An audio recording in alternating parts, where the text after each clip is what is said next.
Je prie que Dieu fasse de toi un maïs dans une bouteille au nom de Jésus. Quand Dieu est avec toi.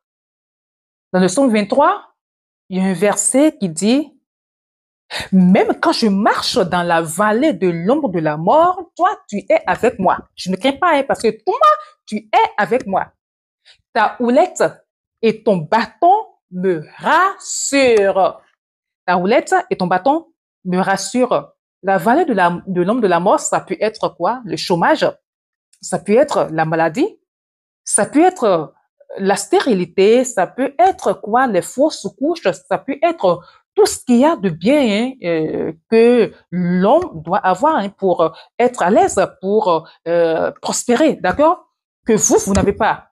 Ça peut être que vous vivez dans une misère qui ne dit pas son nom. Des fois, c'est là, c'est de cause, c'est l'effet, je veux dire, hein, ce sont les conséquences d'une cause, pas parfois, mais le plus souvent, c'est comme ça. Lorsqu'on voit quelque chose, c'est que ça a une raison, d'accord? Mais les causes là peuvent être naturelles et comme elles peuvent être, c'est pas des causes spirituelles, des causes provoquées. Je vais parler des causes provoquées. Lorsque Dieu est avec toi et tu marches dans la vallée de l'ombre de la mort parce que quelqu'un t'y a poussé. Mon frère, ma soeur, laisse-moi te dire quelque chose.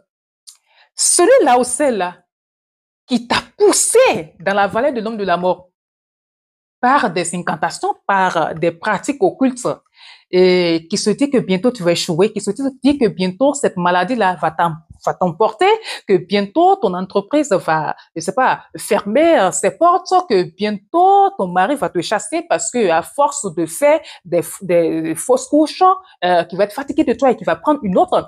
Et celui-là qui s'attend, qui se dit, mais toi, tu ne te marieras jamais, ou qui est là, quelqu'un qui est là-bas, qui se dit, mais moi, je vais faire en sorte qu'il ne soit jamais quelque chose dans sa vie, qu'il pourrisse dans la misère.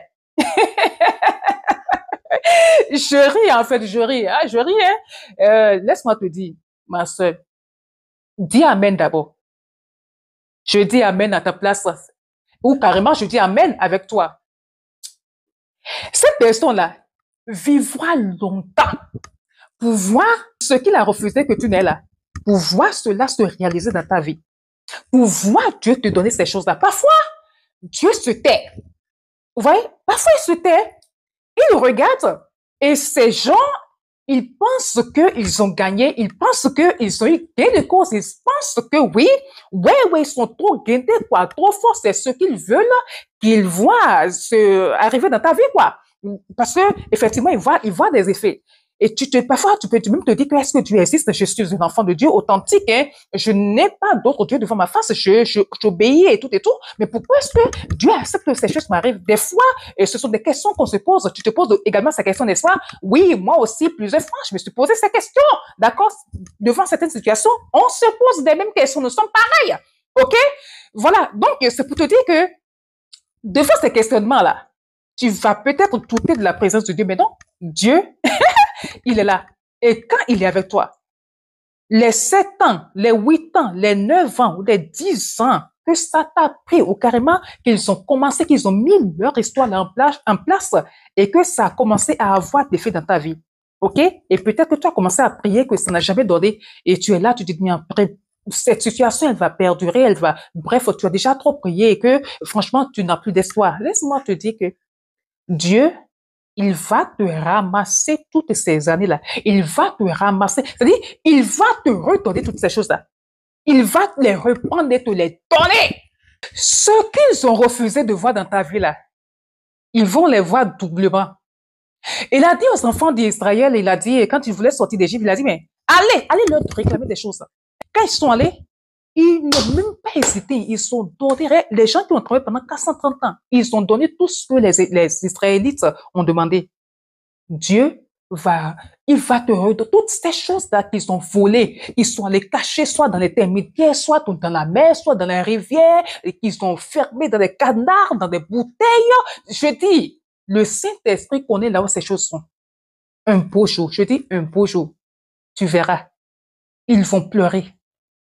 Ils vont pleurer. Donc, pour ce matin, je suis venue juste te dire de ne pas te décourager, de savoir qu'il est avec toi. Et quand il est avec toi, oh là là, quand le moment arrive, toi-même, tu sais, tu sens que ça là, cette bénédiction qu'il m'a donnée là, hein, le fond, on dit chez maman là, on dit équimpon. C'est-à-dire que cette bénédiction-là qu'ils avaient volée et que Dieu t'a redonnée là, désormais, elle sera comme un poisson dans un aquarium. Oui, ou carrément un maïs, des grains de maïs dans une bouteille, quoi. Des grains de maïs dans une bouteille. Est-ce que les oiseaux qui viennent picoler, qui viennent voler là, picoler là, est-ce qu'ils vont, le maïs est devant eux comme ça, ils seront en train de picoler. Si ça ne savent pas faire, les becs vont tomber. Et c'est ce que Dieu fait pour eux. Je prie que Dieu fasse de toi un maïs dans une bouteille au nom de Jésus. Que tes bénédictions soient comme de poissons dans un aquarium céleste, un aquarium qui résiste à tout, une bouteille qui résiste à tout. Que Dieu te redonne toutes ces choses qu'ils t'ont prises, toutes ces choses que ces méchants, que ces sorciers t'ont volées. Que Dieu te les redonne dans le nom de Jésus-Christ de Nazareth, pas pour toi, mais pour la gloire de son nom. Et n'oublie jamais, Jésus-Christ est Seigneur. Allez, shalom.